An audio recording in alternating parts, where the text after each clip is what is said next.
Descendez-vous souvent dans le métro parisien pour aller travailler?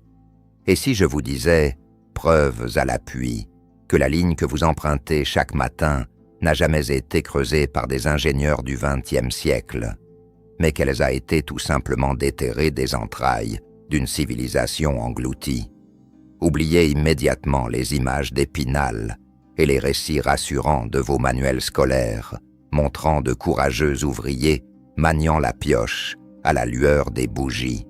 De plus en plus de chercheurs indépendants, d'architectes non alignés et d'analystes des vieilles archives soulèvent aujourd'hui une hypothèse absolument vertigineuse.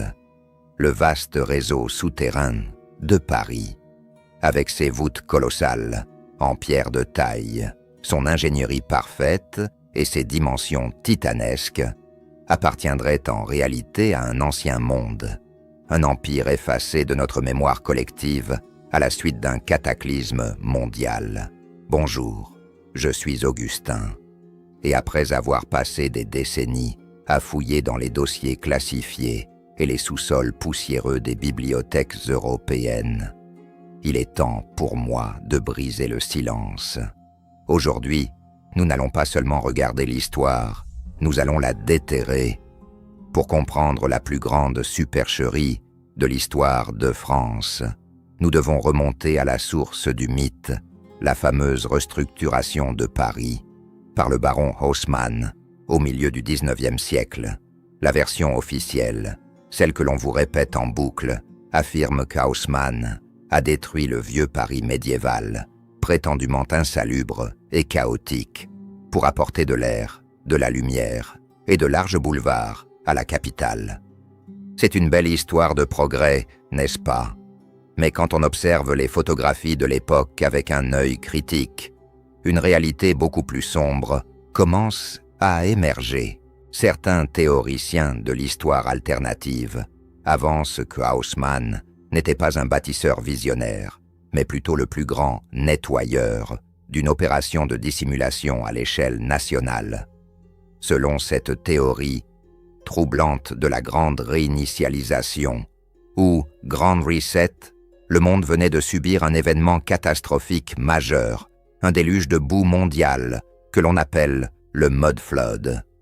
Ce cataclysme aurait enseveli les premiers niveaux de toutes les grandes villes du monde sous plusieurs mètres d'une terre compacte. Et les preuves sont toujours là, sous vos yeux, dans les rues de Paris. Regardez attentivement les immenses bâtiments haussmanniens de l'hypercentre.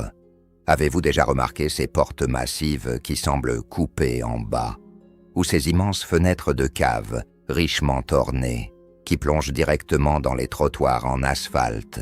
La science académique prétend que l'on construisait des soupiraux géants pour le charbon. Mais quelle logique y a-t-il à sculpter des encadrements de fenêtres luxueux pour les enterrer volontairement dans la boue et l'humidité? L'hypothèse non conventionnelle est glaçante. Le rez-de-chaussée actuel de Paris était en fait le premier ou le deuxième étage de l'ancienne ville. Le niveau de la rue était beaucoup plus bas. La mission secrète d'Haussmann n'était donc pas de construire, mais de raser systématiquement les bâtiments technologiques de l'ancien empire tartare qui ne pouvaient pas être cachés, de récupérer leurs fondations monumentales et de niveler la boue pour créer une nouvelle fausse normalité. Il a fallu détruire près de 60% de la ville pour effacer les preuves visuelles de cette ancienne civilisation qui maîtrisait l'énergie éthérique et l'architecture sacrée. Les vieux plans de Paris montrent des structures en forme d'étoiles complexes, des canaux énergétiques géants et des dômes métalliques qui ont tous mystérieusement disparu sous les pioches des démolisseurs de Napoléon III. Ils ont appelé cela de la salubrité publique, mais de nombreuses voix dissidentes y voient aujourd'hui le plus grand crime contre le patrimoine de l'humanité, une lobotomie architecturale destinée à nous faire oublier qui nous étions vraiment. Mais s'ils ont pu détruire ce qui se trouvait à la surface, ils n'ont pas pu cacher le monstre de pierre qui dormait sous la terre, un réseau si complexe et si vaste qu'il défie toutes les lois de l'ingénierie de l'époque, les fameuses catacombes et les tunnels du futur métropolitain. Plongeons maintenant dans les entrailles de la capitale pour affronter la pièce maîtresse de cette immense énigme, la création du réseau métropolitain. L'histoire officielle nous raconte que le métro de Paris a été inauguré en fanfare en 1900 pour l'Exposition universelle, présentée comme un chef-d'œuvre absolu de l'ingénierie moderne, réalisé en un temps record. On nous demande de croire aveuglément qu'avec de simples pioches, des pelles, des poulies, des chevaux et des charrettes, des milliers d'ouvriers auraient d'en creuser des centaines de kilomètres de tunnels massifs sous une ville extrêmement dense, sans provoquer d'effondrement catastrophique en surface. Mais lorsque les chercheurs de la vérité examinent de près les rares photographies d'archives documentant ces travaux herculéens, un frisson d'incompréhension est inévitable. Ces images d'époque ne montrent pas des hommes en train de bâtir à partir de rien.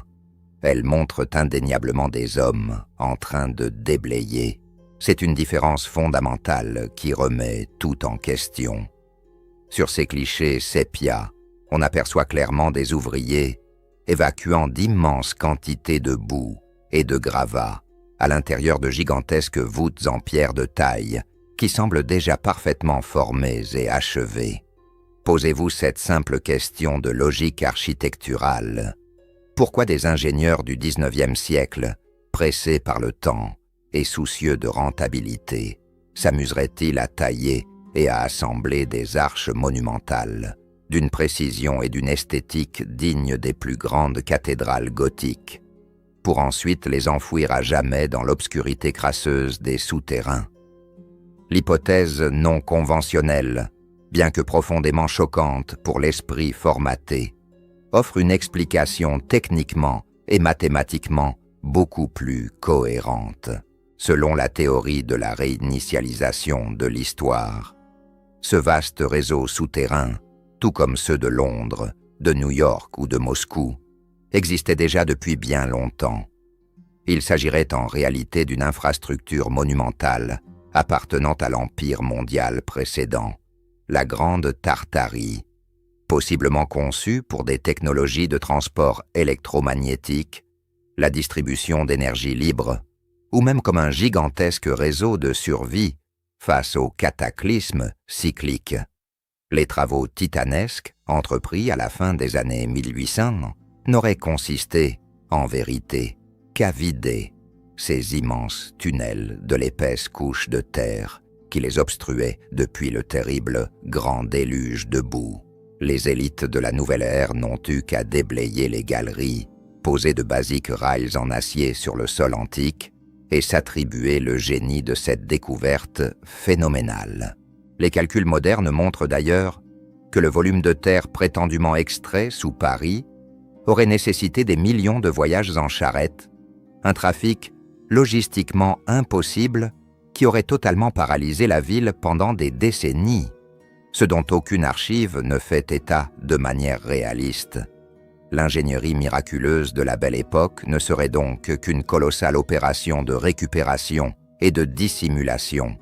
Et cette macabre récupération ne s'arrête pas aux voies de transport, car elle nous mène directement au mystère le plus effrayant, le plus tabou de la capitale française, les sinistres catacombes.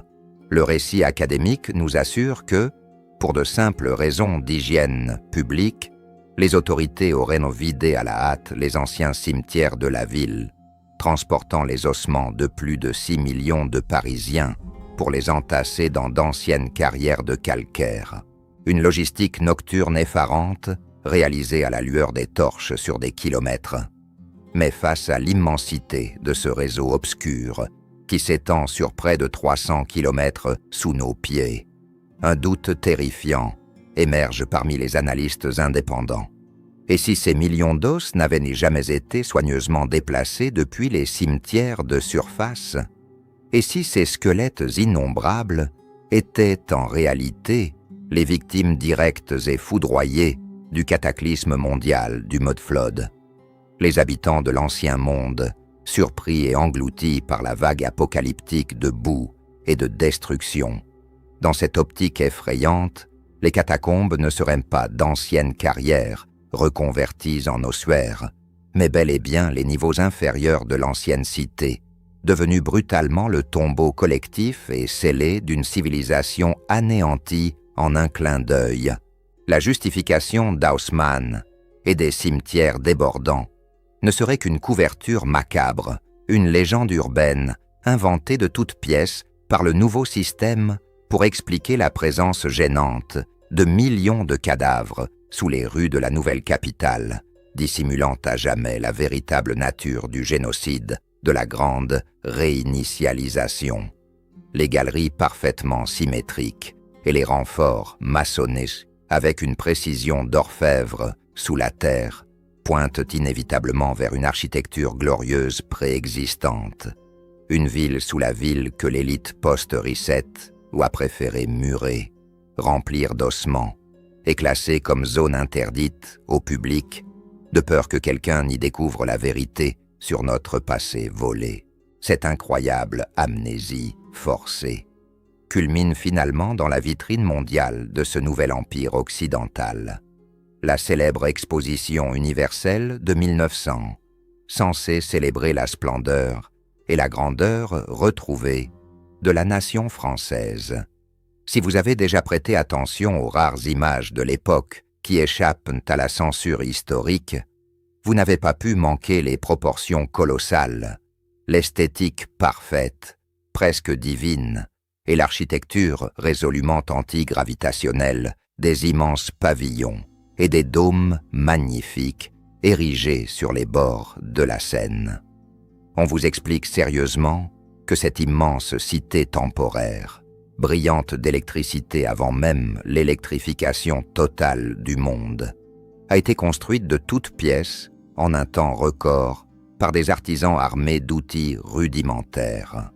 Plus stupéfiant encore, le récit académique sans sourciller affirme que cette merveilleuse cité technologique a été presque intégralement démolie à coups de pioche et de dynamite dès la fin de l'exposition, sous le prétexte fallacieux que ces palais en apparence éternels n'étaient constitués que de plâtre périssable et de simples armatures métallaro-métalliques provisoires. Mais pourquoi bâtir le sommet de l'ingénierie et de l'art pour le réduire immédiatement en cendres et en poussière? De nombreux chercheurs courageux, confrontés à la perfection des fondations et à la beauté impossible des ruines photographiées, avancent une théorie radicalement différente, la théorie de la récupération du monde antique. L'exposition de 1900 n'était pas un simple salon international, ni un exploit architectural spontané.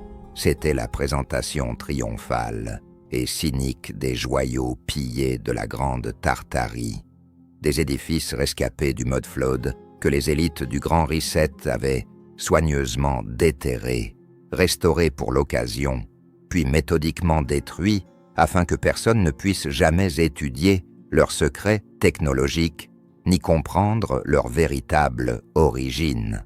Ils vous ont exhibé les vestiges de votre propre gloire passée, comme s'il s'agissait de vulgaires attractions éphémères de foire. Les trottoirs roulants, les immenses antennes collectant l'énergie atmosphérique libre de l'éther, la symétrie sacrée des palais, tout cela n'était pas la création de la belle époque, mais le chant du cygne d'une civilisation planétaire vaincue, en détruisant ses merveilles. Il ne faisait pas de la place pour l'urbanisme moderne. Il s'assurait que l'humanité ne pourrait plus jamais comparer sa triste condition technologique actuelle, basée sur l'extraction d'énergies polluantes et le labeur acharné, avec l'abondance infinie et pacifique de l'ancien monde. Le baron Haussmann et ses successeurs n'ont été que les implacables nettoyeurs d'une scène de crime à l'échelle d'un continent.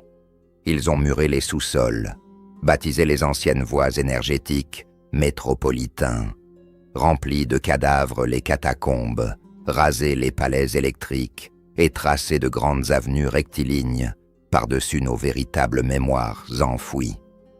Aujourd'hui, quand vous vous promenez dans les rues de Paris, vous marchez littéralement sur un gigantesque cimetière, le cimetière d'une histoire mondiale volée.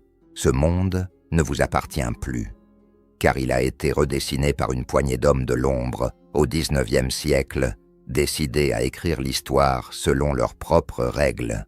Mais les pierres ne mentent jamais totalement. Et les anomalies visuelles crèvent l'écran de la propagande, pour peu que l'on accepte d'ouvrir les yeux sur l'impossible.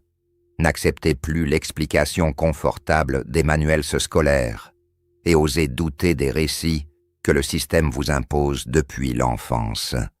C'est à vous de choisir. Continuerez-vous à croire que des ouvriers ont sculpté des cathédrales souterraines pour faire passer de simples wagons, ou oserez-vous affronter l'effrayante réalité d'une civilisation perdue sous vos pieds? Je suis Augustin, et si vous êtes prêts à plonger dans les véritables profondeurs de notre passé dissimulé, je vous invite à rejoindre notre communauté grandissante de chercheurs de vérité. Abonnez-vous immédiatement à cette chaîne, activez la cloche pour ne manquer aucune révélation, et surtout, ne restez pas passif. Partagez cette vidéo en masse, parlez-en autour de vous, et faites savoir à l'élite que leur grand reset n'a pas totalement réussi. Laissez un commentaire ci-dessous avec vos propres observations sur les bâtiments anciens de votre ville. Le réveil des mémoires ne fait que commencer.